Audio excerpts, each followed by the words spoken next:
Our top story, a barrage of Russian missile strikes has killed 2 people in the eastern Ukrainian city of Kherson and injured more than 20 in attacks across the country. In the western city of Lviv, the strikes caused a fire in an industrial zone. The onslaught comes as Poland, one of Ukraine's staunchest allies in the fight against Russia, has said it will no longer supply Kyiv with weapons in an increasingly bitter row over grain exports. Arise News chief correspondent John Cookson has the story. A sadly familiar sight in the Ukrainian capital Kyiv today, as emergency services put out fires and families clear up after another countrywide Russian rocket attack. Once again, civilian buildings like apartment blocks seem to have been the target. If deliberate, that would amount to a war crime by the Russians. This woman says, "There are no soldiers here. This is a residence. People live here. I don't know why they're doing this," she says.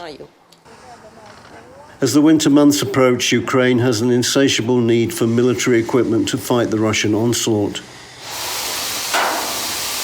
But a row over cheap Ukrainian grain flooding East European markets, undercutting local farmers like those in Poland, has prompted the government in Warsaw to suspend its supply of military equipment to the regime in Kyiv. Polish Prime Minister Morawiecki, seen here hosting Ukraine's President Zelensky recently, says Poland will no longer arm Ukraine but concentrate on its own defense. Poland, Ukraine's neighbor, was one of the first nations to share with Kyiv some of its vast arsenal, including tanks like these to fight the Russians. And although NATO-supplied weaponry will still pass through Poland to Ukraine, to lose Polish-supplied firepower is a massive blow to the Zelensky regime and will trouble Ukraine's other military allies deeply. John Cookson, Arise News. Well, Arise chief correspondent John Cookson joins us live from London about this story. John, thank you so much for being here. Let's get straight into it. Now, is there a political element to this escalating grain row? Hi, ladies. Great to be on Newsday as always. Well, Ukraine is exporting its grain across its borders into Poland by train and by truck because it can't do that anymore from its ports in the south because of the collapse of the Black Sea grain deal. Now, what's happened is that the Ukrainian grain has absolutely flooded the markets in Eastern Europe, driving down the prices, and this has meant that the Polish farmers are suffering deeply. Yes, of course, there is a big political dimension to this. There are Polish elections next month for the upper and lower chamber, and the Prime Minister is appealing by banning Ukrainian grain and escalating this even further. He's appealing to his conservative base to shore up any shortcomings there. So, yes, it seems to be a political move by the Poles. President Duda of Poland saying in New York yesterday, he made an extraordinary statement saying that Ukraine was like a drowning man in a lake who might pull his rescuers down into the depths, which is an incredible description for the president to give of Ukraine's present predicament. But it's a serious development. Poland is was a massive supporter of the war in Ukraine, on Ukraine's side, of course. When I first went there at the start of the war last year, you could see immediately the warmth that the Polish people gave to Ukrainian refugees. And indeed, Poland still has 1 million Ukrainian refugees on its soil. But the support from Poland, both politically and militarily, was so important to Ukraine. So for this new development, it's a very serious problem for the Ukrainians. Well, John, how much of a blow to Ukraine is not receiving military hardware from Poland? It's a big blow.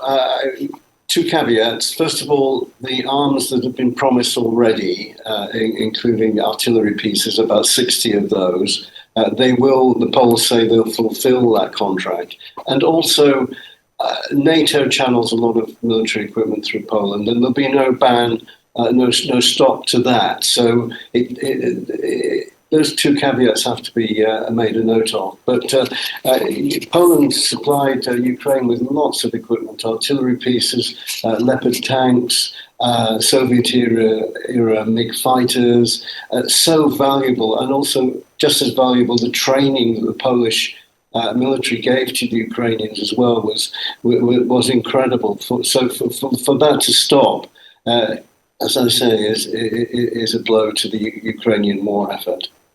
Well, how worried should Ukraine's allies be, John? Because, I mean, this in itself is quite worrisome, isn't it? It is, and remember, Poland is a NATO member, and NATO doesn't like any divisions in its unity, and clearly if Poland has this dispute with Ukraine, then that's a problem. And also, if Poland stops supplying military equipment, that puts further pressure on NATO countries to supply ammunition, tanks, and aircraft. And frankly, they're starting to run a bit low now. This war has been going on for more than 19 months now, and it's not going to end this year, that's for sure. So it is a big worry, I would have thought, to NATO allies. Well, John, what more can you tell us about the overnight Russian attacks that we heard about?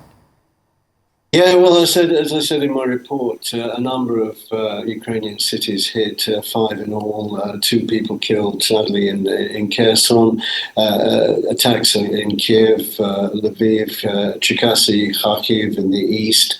The Ukrainians claim that they shot down 36 of 49 rockets fired at them by the Russians overnight. The Russians, incidentally, saying that they've also come under attack from Ukrainian drones and rockets with 20 rockets or 20 rockets struck over Crimea, struck down, so they didn't actually hit the target. So it's more of the same of this drone rocket war that we've seen on the cities, dragging on now for months and months. As I say, this war nowhere near an end, and sadly, there'll be more overnight attacks like the one that happened last night, killing in the main innocent civilians.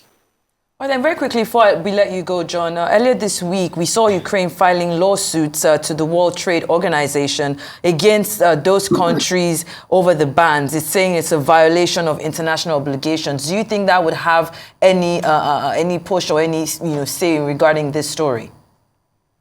Well, some people say that this was really the start of downturn in relations between Poland and Ukraine, and it certainly doesn't help. And it was a surprise to Poland, I think, that Ukraine took this legal action in the WTO. It's going to take months, if not years, for this legal case to churn through the system. So, the world is going to be a very different place, I suspect, by the time there's any fruition to that particular court case. All right, then. Thank you so much, John Cookson, Arise Chief Correspondent. We appreciate your time and analysis, as always.